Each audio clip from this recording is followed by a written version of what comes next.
Hello दोस्तों, welcome to my channel PR Knowledge Centre. आप लोग का स्वागत है मेरे चैनल पे। आज मैं लाई हूँ 2017 का जीएस प्रीलिम्स पीवाईक्यू, जिसको आज हम करेंगे। और आप पीछे जाते हुए मतलब हम पीछे जाते हुए सारे कर रहे हैं। पहले का तो कर चुके हैं, 2023 से लेके अभी तक। आप देखिएगा कितने क्वेश्चन आपको रिपीटेड मिलेंगे। आप यहीं से अपना रिवीजन कर सकते हैं। साथ ही साथ मैंने घटना चक्र भी करवा रखा है, सब्जेक्ट वाइज सारे सब्जेक्ट आपको मिल जाएगा, तो उसको भी आप कर लीजिए। और देखिए आप कितने क्वेश्चन यहीं से सॉल्व हो जाते हैं। और मैंने आई दृष्टि भी करवा रखा है, वही करंट अफेयर भी करवा रखे हैं, आपको कहाँ जाना है। और बाकी मैं सीसैट के लिए सीसैट भी करवा रही हूँ, इससे ज़्यादा क्या ही पढ़ना है आपको। तो बने रहिए मेरे चैनल के साथ, लाइक से सब्सक्राइब करिए और अपने तैयार को मजबूत कीजिए।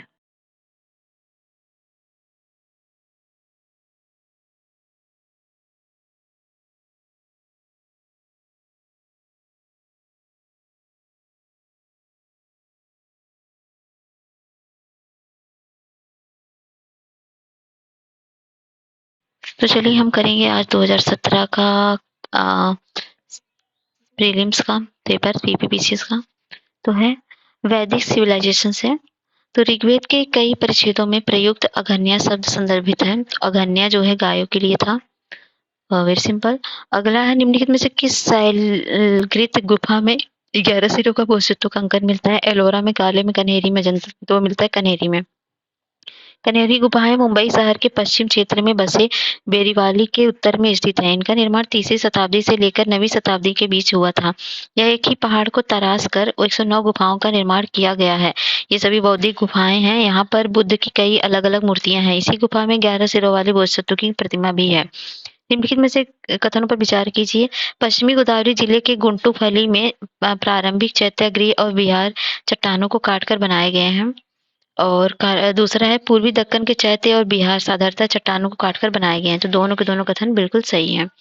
अगला है, आदिनाथ किससे संबंधित है। मल्लिनाथ, पार्श्वनाथ, संभवनाथ। तो पार्श्वनाथ सर्प से है, ये याद हो जाएगा आपको। सी3 तो कई जगह है। तो उसके बाद संभव आदिनाथ, आदिनाथ जो थे वो वृषभ थे। और मल्लनाथ अश्व थे। मल्लनाथ जो थे कलश से थे। संभवनाथ ये जो थे वह अश्व से थे। तो ऑप्शन हो जाएगा ए। तो यहाँ पर याद कर लीजिए, आदि वृषभ, आदि वृषभ, आदि वृष, आदि वृष, मल्लिनाथ कलश और पार्श्वनाथ सर्प और संभवनाथ अश्व, संभवनाथ अश्व से है। बराबर पहाड़ी की गुफाओं के विषय में निम्नलिखित में कौन सा कथन सही नहीं है। तो बराबर पहाड़ी पर कुल 4 गुफाएं हैं। 3 गुफाओं की दीवार पर अशोक के अभिलेख उत्कीर्ण है। और ये अभिलेख इन गुफाओं का आजीविकों को समर्पित होने का उल्लेख करते हैं। और ये अभिलेख ईसा पूर्व 6वीं शताब्दी के हैं। तो ये गलत है। तो ये जो बराबर बराबर बराबर गुफाएं भारत में चट्टानों को काटकर बनाई गई हैं, इसमें सबसे पुरानी गुफाएं हैं। इनमें ज्यादातर का संबंध मौर्य काल से है और कुछ में अशोक के शिलालेखों को देखा जा सकता है।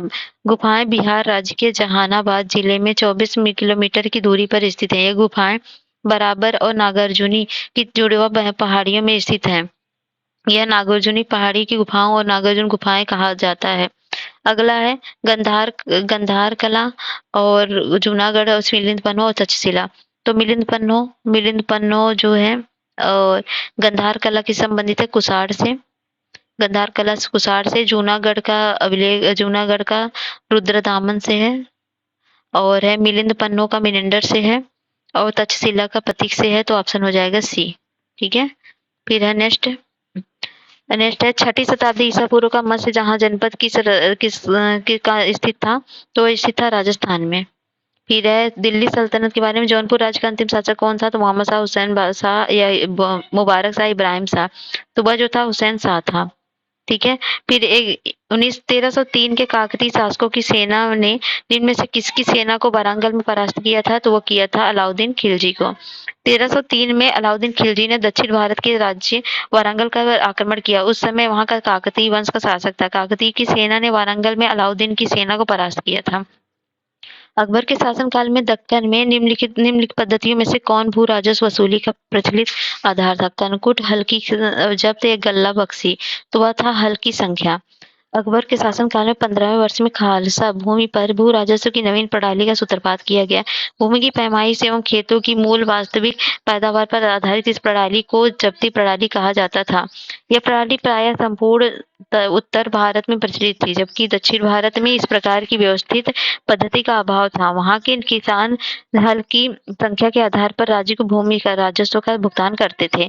निम्न विदेशी यात्रियों में से किसी ने जहांगीर के शासनकाल में भारत भारत की यात्रा की थी। फादर एंथोनी मॉन्सेरेंट, फ्रांसिस्को पेल्सर्ट या निकोची मार्के फ्रांकवायर बर्नियर। तो किया था फ्रांसिस्को पेल्सर्ट। जहांगीर के शासनकाल में भारत की यात्रा करने वाला यात्री फ्रांसिस्को पेल्सर्ट था। यह एक डच फैक्ट्री का गुमास्ता था तथा आगरा में डच टकसाल का अध्यक्ष था। अगला है नेक्स्ट आधुनिक इतिहास से है। हेक्टर मुनरो कौन करेक्टली मैच नहीं है। हेक्टर मुनरो बक्सर का युद्ध और लॉर्ड हेस्टिंग्स नेपाल युद्ध ये भी सही है। लॉर्ड वेलेस्ली चतुर्थ आंग्ल मैसूर युद्ध ये भी सही है। लॉर्ड कॉर्नवालिस तृतीय आंग्ल मैसूर युद्ध, तो तृतीय आंग्ल मैसूर युद्ध तक लड़ा गया, मतलब 1817 से 1818 तक। इस युद्ध में लॉर्ड हेस्टिंग था और भारत के गवर्नर जनरल बनने के बाद यह लड़ा गया, ना कि लॉर्ड कॉर्नवालिस के समय में लड़ा गया था। ठीक है, नेक्स्ट है किसने ईस्ट इंडिया कंपनी के बारे में यह टिप्पणी दी कि कंपनी एक असंगति है परंतु यह व्यवस्था का भाग है जहां सब कुछ ही असंगत है। वारेन हेस्टिंग ने, जेबी मैकाले, लॉर्ड क्लाइव ने, हेनरी डुंडास ने। तो थॉमस वेलिंगटन ने कहा था, मैकाले ने ईस्ट इंडिया कंपनी के बारे में टिप्पणी की थी कि कंपनी एक असंगति परंतु यह उस व्यवस्था का भाग है जहां पर कुछ ही असंगत है। प्रश्नगत विकल्प में टीबी मैकाले के स्थान पर जीबी मैकाले के नाम दिया गया है, इसलिए आयोग ने प्रश्न मूल्यांकन से बाहर रखा। अगला, निम्नलिखित में से किन स्थानों में डचों ने अपने व्यापारिक अड्डे स्थापित किए? तो वह नागपट्टिनम, चिंसूरा में, मछलीपट्टनम में, सूरत, भारूचा, आगरा में या कोचीन, अहमदाबाद, पटना में। तो यह सभी की जगह, तो सभी जगह किया था। अगला, सामाजिक सांस्कृतिक जनजागृति, ये सबसे क्वेश्चन है।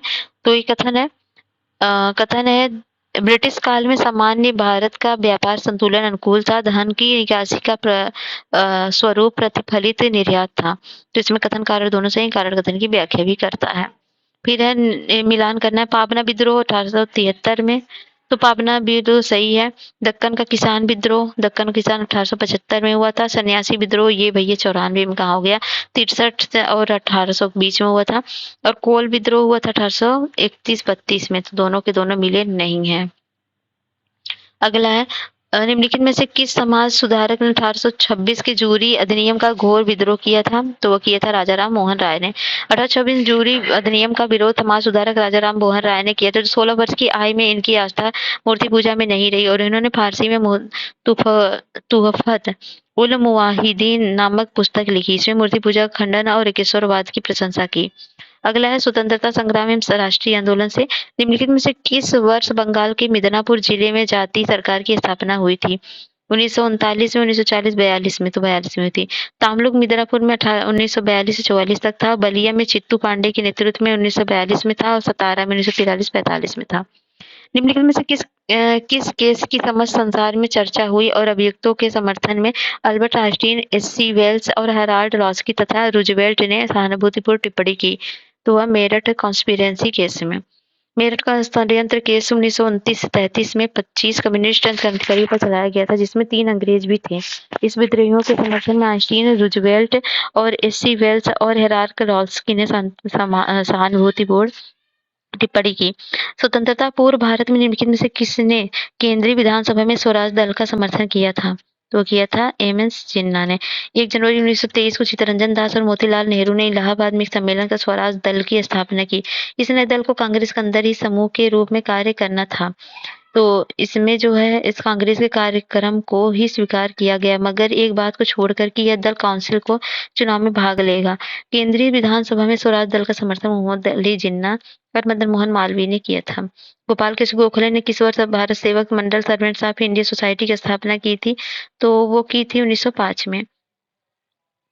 फिर है नीचे दिए कूटों का उपयोग कर सही तरह घटनाक्रमों को सही कालानुक्रम में लगाना है। रॉयलेट एक्ट 1919 में, चंपारण 1917 में, 1919 में अहमदाबाद मिल हड़ताल ये हुई थी, 1918 में ही हुई थी। तो इसमें जो हो जाएगा ऑप्शन हो जाएगा 2, 4, 3, 1। मिलान करना है क्या बता क्या करना है? तो यहाँ पर देख लीजिए, आगे चलते हैं, पढ़ लीजिएगा नहीं समझ में आता तो। अगला है भौतिक संरचना अपवाद तंत्र और मानव भूगोल से। सिपकिला कहाँ पर है? हिमाचल प्रदेश में। बोमडीला अरुणाचल प्रदेश में। नाथुला में, हाँ नाथुला सिक्किम में भाई, अरुणाचल प्रदेश में नहीं है, तो ऑप्शन हो जाएगा सी गलत। जम्मू कश्मीर में जोजिला है। अगला है दूधसागर सारावती और रिया दूधसागर मांडवी है और सारावती पर जोग जलप्रपात और गोकक है गोका के घाट प्रवाह और है डुडुमा वृक्षकुंड। तो ऑप्शन हो जाएगा इसका ए। नेक्स्ट है निम्नलिखित पहाड़ी जनजातियों का पश्चिम से पूर्व की सही क्रम में लगाइए। तो हो जाएगा गारो खासी जयंती नागा। फिर है मिलान करना उष्णकटिबंधीय वन पाए जाते हैं शंकुधारी वृक्ष कच्छ वनस्पति पतझड़ वन। तो पतझड़ पाए जाएंगे भैया राजस्थान में, बहुत पतझड़ होता है। और कच्छ का वनस्पति पाई जाएगी कच्छ ये कहाँ गया, कच्छ वनस्पति सुंदरवन में पाई जाएगी और शंकुधारी वृक्ष पाए जाएंगे हिमाचल प्रदेश में और भाई उष्णकटिबंधीय साइलेंट वैली। तो ऑप्शन हो जाएगा डी। नेक्स्ट है उत्तर प्रदेश में कितने कृषि जलवायु क्षेत्र पाए जाते हैं। तो 9 पाए जाते हैं। फिर है निम्नलिखित में से कौन से सही युग में सुमेलित है। तापी शक्ति का इडुक्की तापी शक्ति है, सबरीगिरी जल विद्युत परिवार घाट एवं सिंचाई परियोजना है, रामगंगा उद्देश्य परियोजना है। तो इसमें से कौन सही सुमेलित है। तो 2, 3, 4 सही सुमेलित है। इडुक्की जल प्रपात जो है इडुक्की परियोजना केरल राज्य में पेरियार नदी पर है, एक सिंचाई परियोजना है। अगला निम्नलिखित शैल क्रमों में से कौन भारत का 90% से अधिक कोयला उत्पादन करता है। विंध्य, धारवाड़, टरसेरी, गोंडवाना। तो जब भी कोयले की बात आएगी तो गोंडवाना याद रखिएगा। अगला निम्नलिखित में से लोहा इस्पात कारखानों में से कौन कच्चे माल के छेप के समीप नहीं है। तो जमशेदपुर, राउरकेला, दुर्गापुर, सेलम। तो सेलम नहीं है, ठीक है। सेलम जो है इस्पात कारखाना कच्चे माल के क्षेत्र के समीप नहीं है। उत्तर प्रदेश लोक सेवा आयोग के प्रश्न सी है कर दिया था। राउरकेला उड़ीसा में, जमशेदपुर उड़ीसा में है, मयूरभंज गुरु महिषिनी मयूरभंज और नोआमुंडी खानों से, झरिया खानों से निकलता है कोयला और छूना पत्थर बिहार उड़ीसा के कारखानों से। और जल जो है स्वर्ण रेखा और करकई नदियों के डिमना नाला बांध से और बाजार जो है कोलकाता है। राउरकेला उड़ीसा के केचर बोनई क्षेत्र से निकलता है। झरिया तलचर कारखाना से हीराकुंड जल से जल विद्युत होता है। ये सब याद कर लीजिए। बालको, नालको, खालको ये पक्का याद करिए भैया। बालको कोरबा, बालको आ गया, लास्ट में को आ गया, को से कोरबा कर लीजिए। बालको वाले में से करिएगा, इसमें हिंडाल्को में से मत कर लीजिएगा। हिंडालो को रेणुकूट, यहाँ पर न है ना, इसी न को निकाल के रेणुकूट कर लीजिए, रेणुकूट। और इसके बाद है नालको, नालको कोरा, नालको कोरापुट, नालको कोरापुट इंडियन एल्युमिनियम कहाँ पर है, हीराकुंड में है। अगला है भारत का सर्वाधिक गहराई वाला बंदरगाह। तो कांडला, कोचीन, पारादीप, मरमगांव। तो पारादीप है।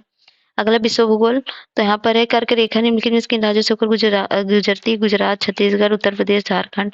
तो भैया जी इसमें उत्तर प्रदेश कहाँ से आ गया, उत्तर प्रदेश नहीं होगा। तो ऑप्शन हो जाएगा ए, इसको हटा देंगे।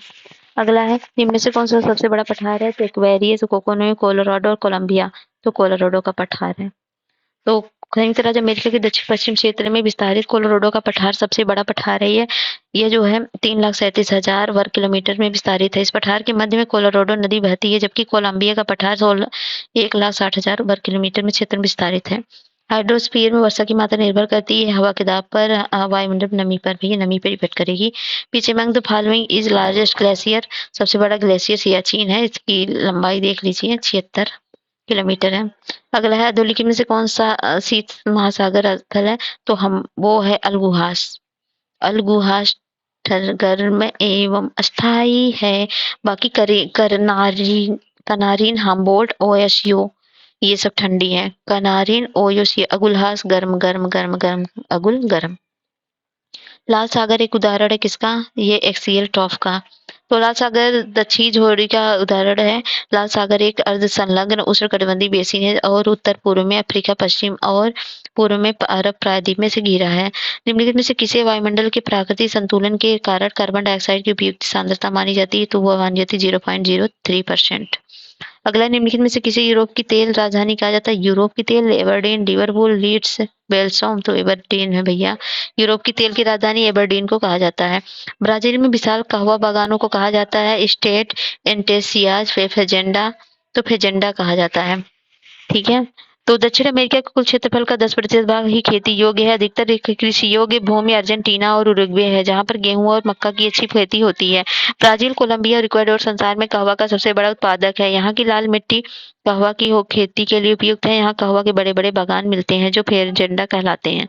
अगला निम्नलिखित में से किस देश समूह की सीमा इसराइल से लगी है। इसराइल से सीरिया, जॉर्डन, मिस्र, लेबनान।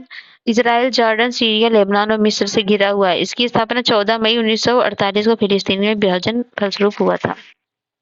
निम्नलिखित में से कौन सी नहर दक्षिण जर्मनी में आंतरिक जलमार्ग के रूप में प्रयोग होती है? तो वह है लुडविग नहर। अगला गिनी बिसाऊ की कैपिटल है बिसाऊ, ताइवान की ताइपेई है, निकारागुआ के मानागुआ है, माले है इसकी राजधानी, मालदीव दिया है तो गलत यही है। अगला है खार्तूम। खार्तूम जो है वो कौन सी नदी किनारे है? तो नील नदी किनारे है। और ये है ब्राज़ाविले चेहरे नदी किनारे है, रॉटरडम राइन किनारे, पेरिस चीन के, तो ऑप्शन हो जाएगा ए। ठीक है। फिर जनसंख्या नगरीकरण से है। 2011 की जनगणना के अनुसार निम्नलिखित राज्यों में से किसी में अनुसूचित जाति जनजातियों की जनसंख्या का प्रतिशत उसके कुल जनसंख्या के प्रतिशत के हिसाब से न्यूनतम है? तो है उत्तर प्रदेश का। फिर नेक्स्ट है 2011 की जनगणना के अनुसार निम्न में से किस राज्य में जनसंख्या की में कमी आई? तो आई थी नागालैंड में। फिर है यहाँ पर कथन कारण है विश्व स्वास्थ्य संगठन के अनुसार 1993 में विश्व में 16.5% मिलियन मृत्यु छुआछूत की बीमारियों के कारण हुई है, जो स्वास्थ्य नियोजन के बिना नगरीकरण के कारण इस प्रकार की बीमारियां फैलती हैं। तो दोनों कथन सही हैं और कारण लेकिन कथन की व्याख्या नहीं करता है। निम्नलिखित में से कौन सा एक राज्य आर्थिक दृष्टि से सबसे ऊपर किंतु लिंगानुपात के आधार पर सबसे नीचे है? तो है हरियाणा। ठीक है। अगला है भारतीय संविधान में राज्यों का संघ की संकल्पना को प्राप्त किया गया था ब्रिटिश नॉर्थ अमेरिका के अधिनियम द्वारा। भारत एक लोकतांत्रिक देश है, भारत का अपना एक संविधान है, इसलिए तो इसमें दोनों को दोनों सही, लेकिन इसलिए थोड़ी ना इसकी व्याख्या कर रहा है। अगला है निम्नलिखित में से कौन संविधान के अनुच्छेद 221 के दायरे में नहीं आता है? एक चिकित्सक द्वारा घायल को चिकित्सीय सहायता, कार्यस्थल महिलाओं को लैंगिक उत्पीड़न और पानी गुणवत्ता को दूषित करना और मृत्युदंड, तो मृत्युदंड नहीं आता है। अगला है भारत एवं अमेरिका की राजनीतिक व्यवस्थाओं के बीच निम्नलिखित में से कौन सी विशेषताएं समान है? तो कौन सी विशेषताएं समान है? तो प्रेसिडेंट के पास पॉकेट वीटो की शक्ति है, यही समान है, बाकी सब समान नहीं है। हाँ, केवल तीसरा। और residuary power vested in the centre ये नहीं है, और residuary power vested in the centre ये भी नहीं है, और ये उच्च सदन में मनोनीत सदस्यों की संख्या ये भी नहीं है। अगला है मंत्रिपरिषद। लोकसभा का अधिवेशन गठित करने हेतु गणपूर्ति कितनी होनी चाहिए? तो ये 10 होनी चाहिए ना, 1/10 10वां हिस्सा। ये तो बहुत पुराना भैया क्वेश्चन है। फिर है राज्य है और राज्यसभा के सदस्यों की सीट है। तो कर्नाटक की 12 है, केरल की 9 है, उड़ीसा की कितनी है? उड़ीसा की 10 है और गुजरात की 11 है, तो ऑप्शन हो जाएगा सी। फिर है प्रोटेम स्पीकर सामान्यतः किसे नियुक्त किया जाता है? तो पिछली लोकसभा के अध्यक्ष को, पिछली लोकसभा के उपाध्यक्ष को, या नवनिर्वाचित लोकसभा के वरिष्ठतम सदस्यों में से एक को, तो हो जाएगा ऑप्शन सी। फिर हो जाएगा राज्यसभा का सर्वप्रथम गठन किस वर्ष हुआ था? तो 1952 में। फिर निम्नलिखित में से कौन संसद सदस्यों का सामूहिक विशेषाधिकार नहीं है? तो साक्षी के रूप में उपस्थिति में स्वतंत्रता ये नहीं है। अगला निम्नलिखित पर विचार कीजिए तथा नीचे दिए कूट से सही उत्तर का चुनाव करिए। तो राज्यपाल को उच्च न्यायालय के न्यायाधीश की नियुक्ति का अधिकार नहीं है, वह विधानमंडल का हिस्सा नहीं है, उन्हें विधान परिषद के कुछ सदस्यों को मनोनीत करने का अधिकार है। तो इसका जो आंसर हो जाएगा वो हो जाएगा ऑप्शन बी, पहला तीसरा सही है, बाकी सही नहीं है। अगला है राज्यसभा द्वारा संविधान के अनुच्छेद 249 के अंतर्गत पारित संकल्प किसके द्वारा संसद को राज्य सूची की विषय पर राष्ट्रीय हित में विधि निर्मित करने का अधिकार दिया गया प्रवृत्त कर रहेगा? तो वह है 1 वर्ष में 1 से अधिक नहीं। फिर है अगला है निम्नलिखित में से कौन सरकारी आयोग का सदस्य था? तो सरकारी आयोग सदस्य डॉक्टर SR सेन। 1983 में केंद्र सरकार ने उच्चतम न्यायालय के सेवानिवृत्त न्यायाधीशों RS सरकारी की अध्यक्षता में केंद्र सरकार राज्य संबंधों में एक 3 सदस्यीय आयोग का गठन किया। निम्नलिखित में से कौन अंतर्राज्यीय सरकार परिषद का गठन करने के लिए अधिकृत है? संसद, राष्ट्रपति, लोकसभा का अध्यक्ष, प्रधानमंत्री, तो वो है राष्ट्रपति। फिर है वर्ग विशेष उपबंध और अनुसूचित जनजाति क्वेश्चन। निम्नलिखित में से कौन सा एक क्षेत्रीय परिषदों का लक्षण नहीं है? एक संवैधानिक संस्था है, या तो यही पहला ही नहीं है, बाकी सब तो हो सकता है। और यहाँ पर है परिषदों की स्थापना राज्य के पुनर्गठन अधिनियम 1956 के अंतर्गत की गई थी। यदि चंडीगढ़ राज्य नहीं है फिर भी यह क्षेत्रीय परिषद में शामिल किया गया है, एक परामर्शदात्री संस्था है। क्षेत्रीय परिषद समिति निकाय है न कि संवैधानिक, इसका गठन संसद द्वारा अधिनियम बनाकर किया गया जो कि राज्य पुनर्गठन अधिनियम 1956 है। इस कानून ने देश को 5 क्षेत्रों में विभाजित किया है, उत्तरी, मध्य, पूर्वी, पश्चिमी तथा दक्षिणी, तथा प्रत्येक क्षेत्र के लिए एक क्षेत्रीय परिषद का गठन किया गया है। अगला केंद्र राज्य संबंध कथन है, भारत में न्यायिक पुनरीक्षण का क्षेत्र सीमित है, भारतीय संविधान में कुछ उधार की वस्तुएं हैं। तो इसमें दोनों के दोनों कथन सही है, लेकिन कारण कथन की व्याख्या नहीं करता। अगला है, नीचे दिए गए कथन है, तो चुनाव की घोषणा होते ही राजनीतिक दलों को आदर्श आचार संहिता का पालन करना होता है। कारण है, आदर्श आचार संहिता को संसद के अधिनियमित किया गया था।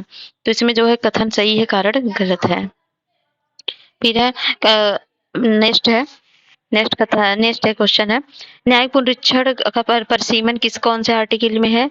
तो ये आर्टिकल में है तीसरे 38वें में।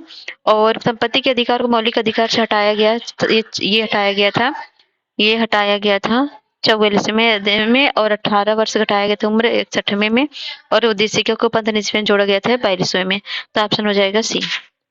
फिर नेक्स्ट है, भारतीय संविधान की तृतीय अनुसूची में निम्नलिखित में से क्या संबंधित है? संघ के मंत्री के लिए पद की शपथ का प्रारूप, या फिर और उच्चतम न्यायालय के न्यायाधीश द्वारा ली जाने वाली शपथ का प्रारूप, और भारत के राष्ट्रपति के लिए पद की शपथ लेने का प्रारूप, या फिर संसद के सदस्य द्वारा ली जाने वाली शपथ का प्रारूप। तो तीसरा नहीं है, राष्ट्रपति का नहीं है, बाकी सबका है। फिर है नेक्स्ट है आर्थिक नियोजन एवं राष्ट्रीय आय बजट। तो पॉलिसी कट है, डिमांड ऑफ रिड्यूस ₹1 नीति अनुमोदन में, और इकोनॉमी कट मोशन में क्या है, budget demand he reduce by the specific amount, budget की मांग से एक निर्दिष्ट राशि घटा दी जाना। सांकेतिक में बजट की मांग से 100 रुपए कम कर देना। तो ये गलत है, लेखा अनुदान वाला बजट मांगों को पूर्ण रूप से वित्तीय वर्ष के लिए पारित करना ये गलत है, सही नहीं। बजट पास करने की प्रक्रिया बजट पेश किए जाने से इस चर्चा के अन्य कारणों के अनुदानों की मांग स्वीकृति करते हैं। विनियोग तथा वित्त विधेयकों के पास होने तथा समांतर चालू वित्तीय वर्ष के प्रारंभ होने के बाद तक भी चलती रहती है। और भारत सरकार द्वारा आरंभ की गई निम्नलिखित योजनाओं को समयानुक्रम में व्यवस्थित कीजिए और नीचे दिए गए कुछ सही उत्तर का चुनाव करिए। सुकन्या समृद्धि योजना, अटल पेंशन योजना, मेक इन इंडिया योजना, प्रधानमंत्री जन धन योजना। तो सुकन्या समृद्धि योजना 22 जनवरी 2015 को शुरू हुआ था, और अटल पेंशन योजना 9 मई 2015 को शुरू हुआ था। उसके बाद जो है मेक इन इंडिया 25 सितंबर 2014 को, और प्रधानमंत्री जन धन योजना 2014 में शुरू हुआ था 28 अगस्त को। तो पहले प्रधानमंत्री जन धन योजना, फिर मेक इन इंडिया 25 सितंबर को, फिर हुआ था ये जनवरी में सुकन्या, फिर अटल पेंशन योजना। तो ऑप्शन हो जाएगा इसका, जो भी ऑप्शन दिया ही नहीं गया है, इसका ऑप्शन हो जाता 4, 3, 1, 2, जो कि ऑप्शन बनाया ही नहीं है।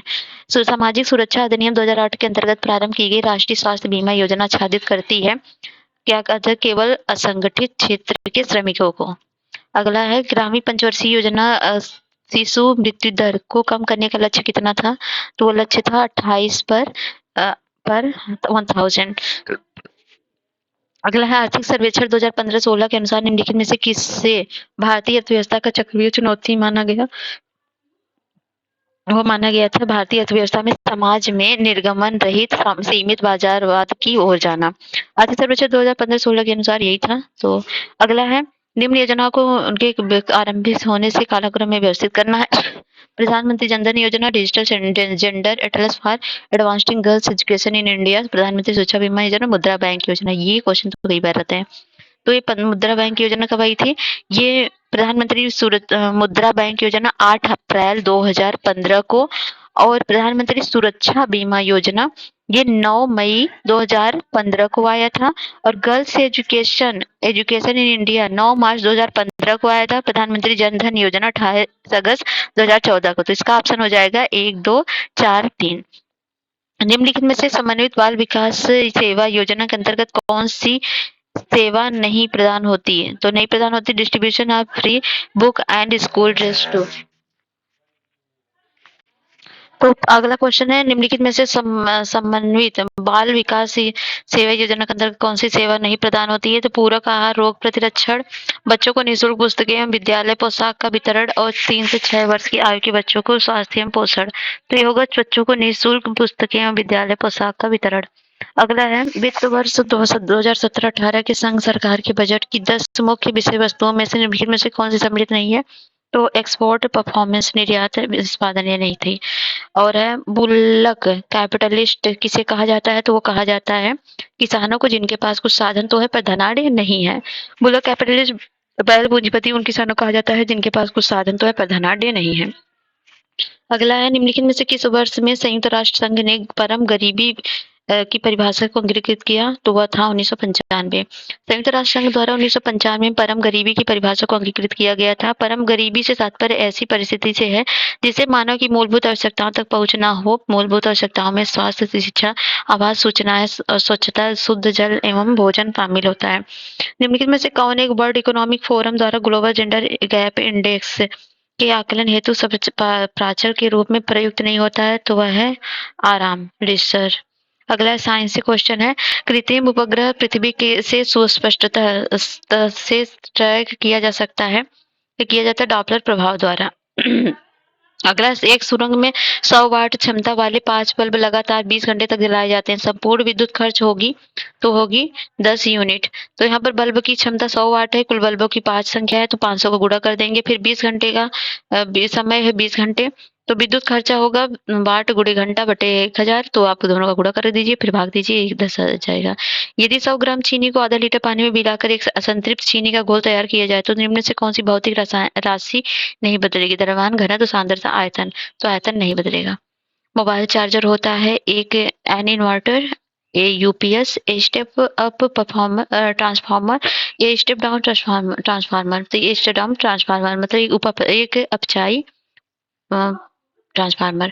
टेलीविजन दर्शक डिश डिश एंटीना प्रयुक्त करते हुए बरसात में उपग्रह सिग्नल नहीं प्राप्त करते हैं क्योंकि क्योंकि इन एंटीना छोटा होता है। वर्षा की बूंदें रेडियो तरंगों की ऊर्जा को अवशोषित कर लेती हैं, या वर्षा की बूंदें रेडियो तरंगों की ऊर्जा की मूल दिशा को प्रतिचलित करती हैं। तो ये तीनों होगा, तो ऑप्शन हो जाएगा डी। अगला है, एक कटा हुआ हीरा जगमगाहट के साथ चमकता है तो वो पूर्ण आंतरिक परावर्तन के कारण होता है। भोपाल गैस दुर्घटना का कारण था नाइट्रोजन ऑक्साइड के रिसाव मिथाइल आइसोसाइनेट का। तो मिथाइल आइसोसाइनेट का 1984 में दुर्घटना हुई थी 2 से 3 दिसंबर के बीच। एलपीजी सिलेंडर के रिसाव से उत्पन्न दुर्गंध निम्नलिखित में किसके कारण होती है? Methane, propane, butane, ethyl mercaptan. तो एथाइल मार्कैप्टेन की वजह से होती है। निम्नलिखित में से कौन सा एक पदार्थ प्राकृतिक बहुलक है? वैकेलाइट, रेशम, केवलार या लेक्सान। तो रेशम। रेशम एक प्राकृतिक बहुलक है। बहुलकीकरण में अपक्रिया में जिसमें एक ही प्रकार के एक से अधिक अणु आपस में जुड़कर कोई अधिक अणुभार वाला अणु बनाते हैं। यूरिया क्या है? तो यूरिया एक नाइट्रोजन युक्त कार्बनिक यौगिक है। फिर है, which one of the following organic निम्नलिखित में से कौन सा एक कार्बनिक अम्ल अंगूर, इमली तथा केला में प्रचुर मात्रा में विद्यमान रहता है? तो वह है टार्टारिक एसिड। तो वह फलों के मीठे स्वाद का कारण होता है, ये होता है फ्रक्टोज। अगला है, उत्पाद है और स्रोत है। तो अफीम अफीम अफीम जो होता है अफीम फल से प्राप्त होता है। हींग जो होता है छाल से, नहीं, हींग जड़ से होता है। और रबर जो होता है, रबर होता है तना से। और कुनैन छाल से होता है, रबर जड़ से। तो ऑप्शन हो जाएगा इसका बी। फिर है यहाँ पर, प्रदूषक है होने वाली बीमारी है। मरकरी से क्या होता है? मरकरी से होता है मरकरी से पारा बोलते हैं, सिमिनी माता होता है, सही है। और कैडमियम से क्या होता है? कैडमियम सिटाइटाई होता है। और नाइट्रेट आयरन से क्या होता है? Blue baby syndrome. और फ्लोराइड आयरन से अपच अपच। तो ये गलत है, अपच नहीं होता, इसे दांतों में फ्लोरोसिस मतलब दांतों का क्षरण होता है। अगला है, मानव शरीर सेलुलोज के पाचन में सक्षम है। मानव शरीर में स्टार्च अपघटक एंजाइम डायस्टेज विद्यमान रहता है। तो कौन सा कथन सही है? तो इसमें कथन कारण दोनों सही है, लेकिन कारण कथन की व्याख्या नहीं करता है। सुई चुभाने पर निम्नलिखित अंगों में से कौन सा दर्द महसूस नहीं करेगा? तो ब्रेन, मस्तिष्क नहीं करेगा। सुई चुभाने पर मानव शरीर के मस्तिष्क को दर्द महसूस नहीं होता, बल्कि इसे मात्र नसों में होने वाले परिवर्तनों से यह संकेत मिल जाता है कि कुछ घटना हुई है, इसलिए शरीर दर्द महसूस करता है। निम्नलिखित में से किस जंतु में खुर नहीं पाए जाते हैं? तो जयकाल में खुर नहीं पाए जाते हैं, बाकी हिरन, जेबरा, घोड़ा में पाया जाता है। कार्य है, इंसुलिन क्या करता है? रक्त शर्करा का नियंत्रण करता है। मेलाटोनिन निद्रा का नियंत्रण करता है। जब अंधेरा होता है तो मेलाटोनिन हार्मोन रिलीज होता है, जिससे आपको नींद आती है। ऑक्सीटोसिन क्या होता है? स्तन ग्रंथि से दूध का निःसरण करता है। गैस्ट्रिन जो होता है रक्तचाप। तो गैस्ट्रिन एक अमाशय में पाया जाने वाला एंजाइम है। ठीक है। अगला निष्ठ है, पित्ताशय के उपस्थित पत्थर मतलब जो किडनी का होता है, किडनी में जो स्टोन होता है वो किसकी वजह से होता है? कार्बोहाइड्रेट, सॉरी क्या है, पित्ताशय शायद पैनक्रियाज में उपस्थित पत्थर निम्नलिखित में किसके पाचन प्रभावित करता है? तो फैट का। तो जब ये आपका निकाल दिया जाता है तो फैट के पाचन बहुत दिक्कत होती है। निम्नलिखित में से कौन सा अनुवांशिक रोग नहीं है? तो ये लाइन ब्लाइंडनेस विटामिन से कमी से होता है, ना कि अनुवांशिक। रंजकहीनता, हीमोफीलिया, वर्णांधता ये अनुवांशिक रोग है। इसमें से कौन सा सुमेलित नहीं है? B12 है प्रति अरक्तता और विटामिन सी है एंटी स्कॉर्बिक फैक्टर और डी जो है वह है वंध्यता रोधी, तो ये गलत है। ये ई होता है, इससे वंध्यता रोधी वाला, बाकी से सुमेलित है। के से प्रति रक्तस्रावी फैक्टर। आयोडीन की कमी से होता है नाइट ब्लाइंडनेस और कैंसर, ग्वाइटर, तो ग्वाइटर होता है। अगला निम्नलिखित में से किसका किसका मस्तिष्क उसके शरीर के अनुपात से बड़ा होता है? तो वो होता है चींटी का। फिर हवा में तैरते हुए श्वसनीय सूक्ष्म कणों का आकार होता है, तो वो होता है 5 माइक्रोन से कम।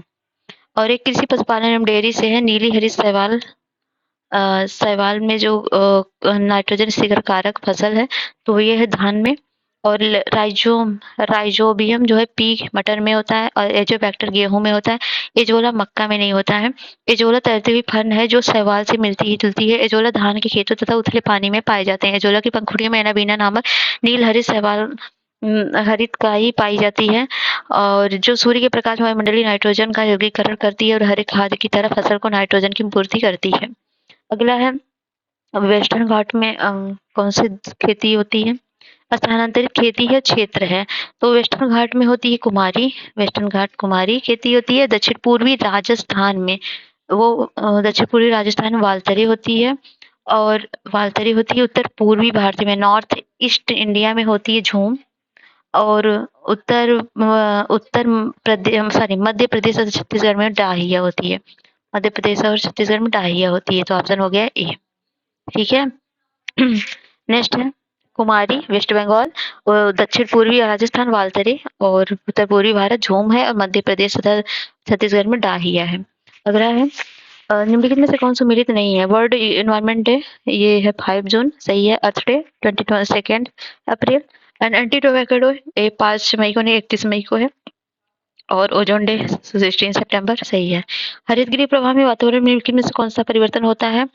तो इसमें वायुमंडल में कार्बन डाइऑक्साइड की सांद्रता बढ़ जाती है, वायुमंडल में आर्द्रता बढ़ जाती है, जीवधारियों की संख्या बढ़ जाती है, वायु की गति बढ़ जाती है। CO2 की वायुमंडल में सांद्रता बढ़ने से हरितगृह प्रभाव में वृद्धि होती है और हरितगृह प्रभाव से आर्द्रता एवं वायु की गतिशीलता दोनों बढ़ जाती है। इस प्रकार P और D दोनों सही है।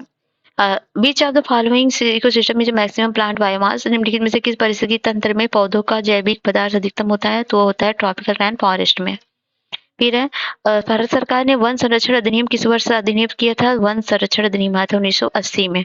फिर जैव विविधता को अधिकतम संकट किससे है? प्राकृतिक निवास एवं वनस्पति के विनाश से है। निम्नलिखित में से कौन सा जलवायु परिवर्तन के प्रमुख कारक है? जीवाश्मिक ईंधन का अधिकाधिक प्रज्वलन, तैल चालित स्वचालित का संख्या विस्फोटन और तौर धधक में वृद्धि। तो ये जो हो जाएगा 1 to 4 हो जाएगा अत्यधिक वनोन्मूलन, तो ये 1 to 4 होगा। तीसरा नहीं होगा। तीसरा क्या है आपका? तैल चालित स्वचालित तो की संख्या विस्फोटन, ये नहीं होगा। रानी झांसी समुद्री राष्ट्रीय पार्क की स्थापना कब हुई थी? तो हुई थी 1996 में। रानी झांसी समुद्री राष्ट्रीय पार्क बंगाल की खाड़ी में भारत के अंडमान निकोबार द्वीप समूह में स्थित एक राष्ट्रीय उद्यान है जिसका उद्घाटन 1996 में किया इसका क्षेत्रफल 256.14 वर्ग किलोमीटर है। निम्नलिखित ईंधनों में से कौन न्यूनतम पर्यावरणीय प्रदूषण उत्पन्न करता है? हाइड्रोजन, डीजल, मिट्टी का तेल या कोयला? तो सबसे कम हाइड्रोजन करता है। अगला है निम्नलिखित में से कौन सा भारत के स्थापित प्रथम राष्ट्रीय उद्यान है? तो वह जिम कॉर्बेट राष्ट्रीय उद्यान 1936 में बना था। नेक्स्ट है औद्योगिक में से कौन सी जैव के जैवमंडल तक जैविक संगठन का सही क्रम है? तो वो हो जाएगा आपका population, community, ecosystem and landscape. Next होगा ग्रीन हाउस गैस और स्रोत। तो इसमें कार्बन डाइऑक्साइड के स्रोत क्या है? तो उसका स्रोत है ऑटोमोबाइल्स। एंड क्लोरोफ्लोरोकार्बन का क्या है? तो इसका है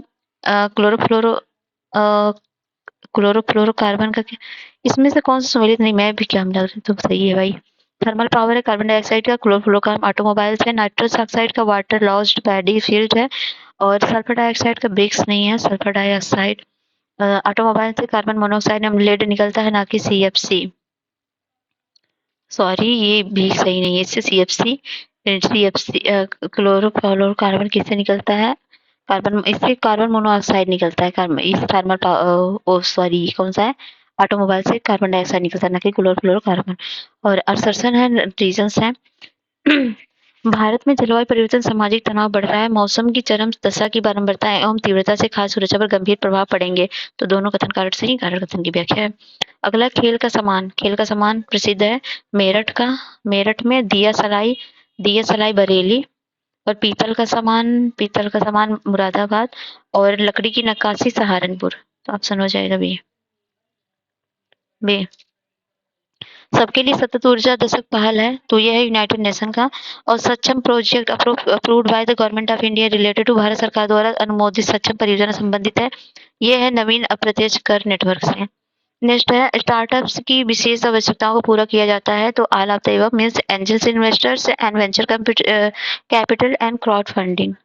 नेक्स्ट है निम्नलिखित में से किसके द्वारा जनवरी 2017 में सेज इंडिया मोबाइल ऐप शुरू किया गया? तो ये किया गया वाणिज्य एवं उद्योग मंत्रालय द्वारा। 6 जनवरी 2017 को वाणिज्य एवं उद्योग मंत्रालय द्वारा सेज इंडिया मोबाइल ऐप की शुरुआत की गई। ब्रिक्स देशों द्वारा कौन सा बैंक चीन में स्थापित किया गया? तो ये किया गया न्यू डेवलपमेंट बैंक। फिर है भारत सरकार द्वारा प्रारंभ की गई स्वदेश दर्शन योजना निम्नलिखित में से किस पर्यटन चक्र का विकास सम्मिलित नहीं है? तो है सूफी सर्किट, मतलब सूफी चक्र का।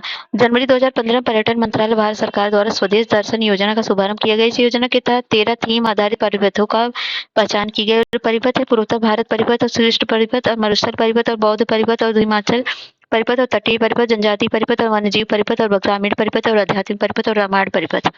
अगला है 1 अप्रैल 2017 से प्रभावी उत्तर प्रदेश के अकुशल श्रमिकों की न्यूनतम मजदूरी निश्चित की गई, तो वह की गई थी 74,100 per month. National family health survey 2000 सर्वे 3 के अनुसार भारत में स्वास्थ्य देखभाल का मुख्य स्रोत चिकित्सा का निजी क्षेत्र क्या है? तो 70% कुटुंबों का, शहरी कुटुंबों का। ऊर्जा गंगा परियोजना के लिए निम्नलिखित में से कौन से कथन सही है? तो इसमें कौन सा सही है? तो इसमें सही हो जाएगा पहला दूसरा। मीन्स ये गैस पाइपलाइन योजना है, ये अक्टूबर 2016 में शुरू हुई थी, ईरान से भारत तक फैला है। तो नहीं, ये कहाँ फैला हुआ है? तो ये महत्वाकांक्षी पाइपलाइन परियोजना, इसका लक्ष्य पूर्वी भागों में निवासियों में पाइप नेचुरल गैस और वाहनों के लिए सीएनजी उपलब्ध कराना। अक्टूबर 2016 में प्रधानमंत्री ने वाराणसी इस परियोजना का शिलान्यास किया। इस योजना के अंतर्गत 5 उत्तर प्रदेश, बिहार, बंगाल और झारखंड, उड़ीसा शामिल है। अगला है उदय आयम है और ये योजना है। तो उदय योजना यह है विद्युत वितरण वाले करने वाली कंपनियों का वित्त पोषण हृदय है। विरासत वाले शहरों का संरक्षण और पुनरीक्षण और अमृत है शहरों के मूलभूत संरचना का सुधार। भारत स्वच्छ भारत मिशन है शुद्ध पेयजल नहीं सफाई से, ये सब ये है शौचालयों के निर्माण न कि शुद्ध पेयजल से। तो यूनेस्को के तत्वावधान में सामाजिक विकास पर प्रथम विश्व शिखर सम्मेलन कब आयोजित किया गया था? तो कहाँ आयोजित किया? लंदन, न्यूयॉर्क, पेरिस और कोपेनहेगन। तो कोपेनहेगन में 1995 में। निम्नलिखित में से कौन सा देश फीफा फाउंडेशन कप 2017 का विजयी था? तो वह था जर्मनी। फिर है नेक्स्ट G20 शिखर सम्मेलन के संबंध में कथन विचार कीजिए।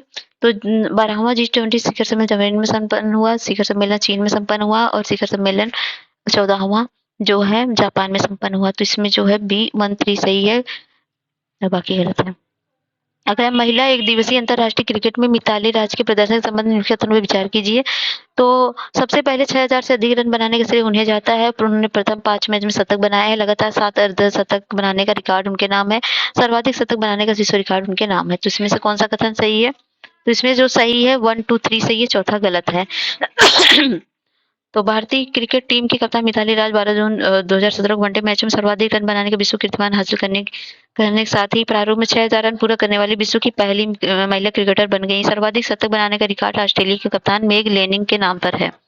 अगला निम्नलिखित देशों में से किसी ने भारत तथा यूएसए के साथ 2017 में मालाबार नौसैनिक अभ्यास में भाग लिया? तो वह है जापान। अगला सतत विकास लक्ष्य 2017 सूचकांक भारत का कौन सा स्थान था? तो 116वां। नेक्स्ट है देश के प्रथम सौर ऊर्जा युक्त डिब्बों वाली डेमू ट्रेन को 14 जुलाई 2017 को लॉन्च किया गया था। कहां से? सफदरजंग रेलवे स्टेशन से। निम्नलिखित में से किस भारतीय वैज्ञानिक को फ्यूचर वर्ग में 2017 का डैन डेविड पुरस्कार दिया गया? तो दिया गया श्रीनिवास कुलकर्णी को। निम्नलिखित में से किस राज्य में जापानी इंसेफेलाइटिस अनुसंधान केंद्र स्थापित किया जाने वाला है? तो वह किया जाने वाला उत्तर प्रदेश में। नेक्स्ट भारत का सबसे बड़ा माने जाने वाला वैश्विक कौशल पार्क की आधारशिला जुलाई 2017 में कहाँ रखी गई? भोपाल में। फिर जून 2017 में मानव संसाधन विकास कार्यक्रम का विकास मंत्रालय द्वारा गठित राष्ट्रीय शिक्षा नीति का पैनल अध्यक्ष कौन है? तो यह है कस्तूरी रंजन। मई 2017 में उद्घाटन किए गए ढोला सदिया पुल की लंबाई लगभग है तो 9.15 किलोमीटर है। भारत की प्रथम सेमी हाई स्पीड ट्रेन तेजस चलेगी तो मुंबई से करमाली। अगला शिखर सम्मेलन जिसमें भारत को पूर्ण सदस्य के रूप में शामिल किया गया संपन्न हुआ तो वह है अस्ताना में। फिर है 9वां ब्रिक्स सम्मेलन का मेजबान देश कौन था? तो वो था चीन। अगला है शहरी विकास मंत्रालय द्वारा 2015 में जारी की गई सूची के अनुसार निम्नलिखित में से किस शहर को सर्वाधिक गंदा शहर का दर्जा दिया गया था? तो गोंडा को दिया गया था। निम्नलिखित 2016 के सरस्वती सम्मान के सम्मानित किया गया था किसे? तो महाबलेश्वर सैल को। विश्व जनसंख्या दिवस 2017 की थीम क्या थी? तो इसकी थीम थी vulnerable population in emergency. UN sustainable development solutions network द्वारा 2017 में प्रकाशित विश्व संपन्नता रिपोर्ट के अनुसार निम्नलिखित में से कौन सा देश विश्व में सर्वांग रूप सर्वाधिक प्रसन्न था? तो है नॉर्वे। अगला है इजरायल तथा फिलिस्तीन के मध्य शांति वार्ता हेतु अंतर्राष्ट्रीय 2017 में निम्नलिखित में से कहाँ हुआ था? तो हुआ था पेरिस में। ऑस्ट्रेलियाई ओपन बैडमिंटन सुपर सीरीज में पुरुष एकल खिताब जीतने वाला प्रथम भारतीय कौन था? तो वह था के श्रीकांत। अगर किस राज्य सरकार ने सरकार की उपलब्धियों को प्रदर्शित करने के लिए वेब आधारित मंच प्रतिबंधित मार्च 2017 में शुरू किया? तो किया था कर्नाटक ने। फिर लास्ट क्वेश्चन है संस्थान है और शहर है। तो वन अनुसंधान संस्थान कहाँ पर है? तो है देहरादून में। भारतीय चारा अनुसंधान संस्थान झांसी में है और केंद्रीय शुष्क क्षेत्र अनुसंधान जोधपुर में है और भारतीय कृषि अनुसंधान ये नई दिल्ली में है। तो ऑप्शन हो गया बी। तो यहाँ पर दिया गया वन देहरादून में है और भारतीय चारा अनुसंधान झांसी में, केंद्रीय शुष्क जोधपुर में है और भारतीय कृषि अनुसंधान नई दिल्ली में। ठीक है, कंप्लीट होता है वीडियो। अगर पसंद आता है लाइक शेयर सब्सक्राइब जरूर करिए। मिलते हैं नेक्स्ट में। डिजाइन